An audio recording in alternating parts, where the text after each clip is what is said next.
Kembali lagi sobat-sobat di channel Lazi dan Film, kita mulai saja.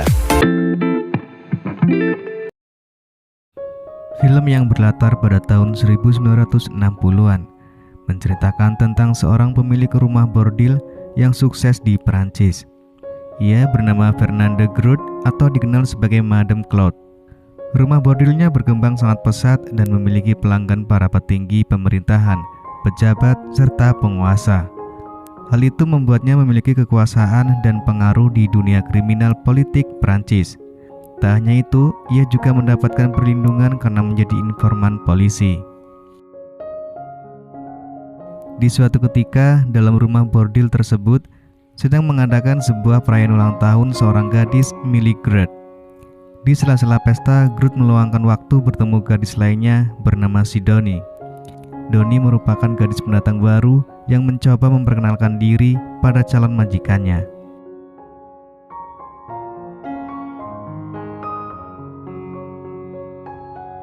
Setelah sang gadis memperkenalkan dan unjuk diri, Groot menerima Doni tapi masih dalam masa percobaan.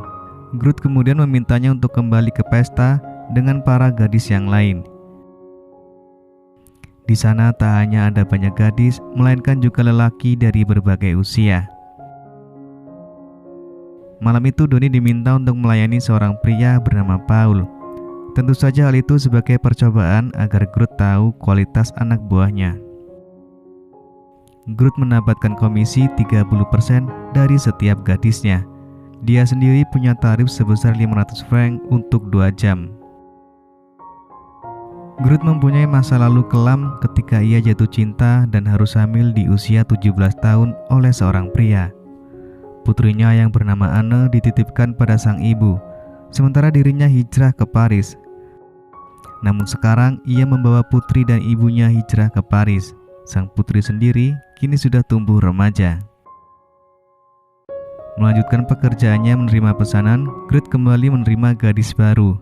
Gadis itu bernama Clarence, namun diganti oleh Groot menjadi Virginie, dengan alasan nama tersebut dinilai lebih praktis. C'est quoi ton prénom déjà? Clarence. Groot adalah seorang yang memperdulikan kebersihan para gadisnya. Ia bahkan ingin memastikan bagaimana sang anak buah membersihkan anunya. Groot tak segan turut membersihkan dan mengajari saat ia nilai salah. Kemudian Doni kembali menemui Groot dan menanyakan bagaimana reaksi klien yang ia layani beberapa waktu lalu. Groot menyampaikan pujian sekaligus meminta Doni mengatakan alasan mengapa ia harus menerimanya. Sementara Groot sudah mempunyai 200 gadis luar biasa yang jauh lebih cantik. Lalu Doni menjawab bahwa ia setia. Ia memiliki daftar klien dan memang berasal dari dunia mereka, sehingga Groot tidak perlu mengajarkan bagaimana cara bersikap. Pourquoi je vous engagerais? J'ai un carnet d'adresses. Vous n'allez pas faire mon éducation, m'apprendre leur code, je les connais. Groot tidak sekedar menjual para gadis pada lelaki hidung belang. Ia juga mengajarkan mereka untuk merebut kekuasaan dan menghancurkan para lelaki tersebut dari dalam. Groot berusaha memasukkan para gadisnya ke kalangan elit tanpa terlihat perbedaan kelas yang mencolok. Dua perempuan beda usia itu tampak terlihat cocok. Groot dan Doni punya tujuan yang sama untuk menghancurkan dari dalam. Doni sendiri bukan sembarang penjual apem. Ia memasuki dunianya sekarang atas dasar trauma pada masa lalunya. Ayahnya adalah seorang pejabat pada masa itu, sehingga tak butuh waktu lama Doni mendapatkan hati Groot untuk menjadi tangan kanannya. C'est André. Il sert à rien. Lui, c'est pas bon. Je suis sûre que c'est une de mes filles. Je vais finir par savoir. Di suatu ketika, Groot dan Doni pergi ke sebuah bar. Di sana ia bertemu dengan 3 orang penting yang mengurus beberapa konflik yang terjadi. Mereka adalah orang-orang yang ada di belakang Groot. Saat itu Doni memperhatikan seorang pria yang tampak tertarik pada Groot. Tak lama pria itu menghampiri dan memperkenalkan diri sebagai Andre. Lalu Andre mengajak Groot berdansa yang kemudian diakhiri dengan tidur bersama. Bagi Groot, cinta itu adalah penyakit dan manusia tidak bisa hidup dengan penyakit. Terlihat Groot yang mendatangi sebuah kantor polisi. Meski ia merasa tak pernah nyaman datang ke kantor polisi, namun mereka saling membantu satu sama lain. Pihak polisi sendiri menerima informasi dari Groot, sementara Groot bisa bebas penyelidikan sekaligus bebas pajak. Kedatangan Groot adalah untuk menyerahkan sebuah amplop yang berisi tentang informasi penting. Suatu hari, Groot mengajak Anne dan juga Virginie untuk pergi jalan-jalan. Namun saat itu, Groot memarahi Anne yang selalu memasang wajah kusamnya. Lalu Groot pun akhirnya mengantarkan Anne pulang. Dan disinilah Anne mengatakan jika ia tak mau menjadi seperti ibunya. Ketika Groot sedang menerima gadis baru, ia mendapatkan telepon jika anak buahnya yang bernama Sofia pergi ke klien yang salah. Akibatnya, Sofia mendapatkan perlakuan kasar dari orang itu. Groot kemudian segera menelpon Donnie untuk membantu membereskannya.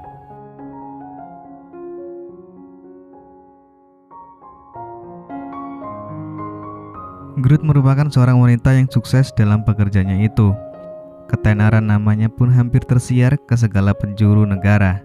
Jaringannya bukanlah orang sembarangan. Mereka berasal dari kaum elit negara yang menjadi customer para gadis-gadisnya.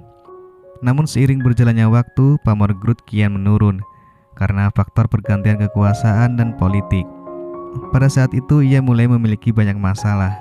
Bahkan hampir saja nyawanya melayang oleh anak buahnya sendiri. Untung saja nasib baik masih berpihak pada Groot karena ia masih bisa menyelamatkan dirinya.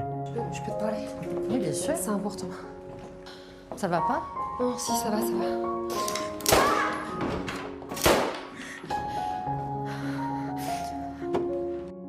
Terlepas dari pelindungannya sebagai informan polisi, kerajaannya mulai runtuh ketika hakim Prancis mulai membongkar semua yang telah dibangunnya.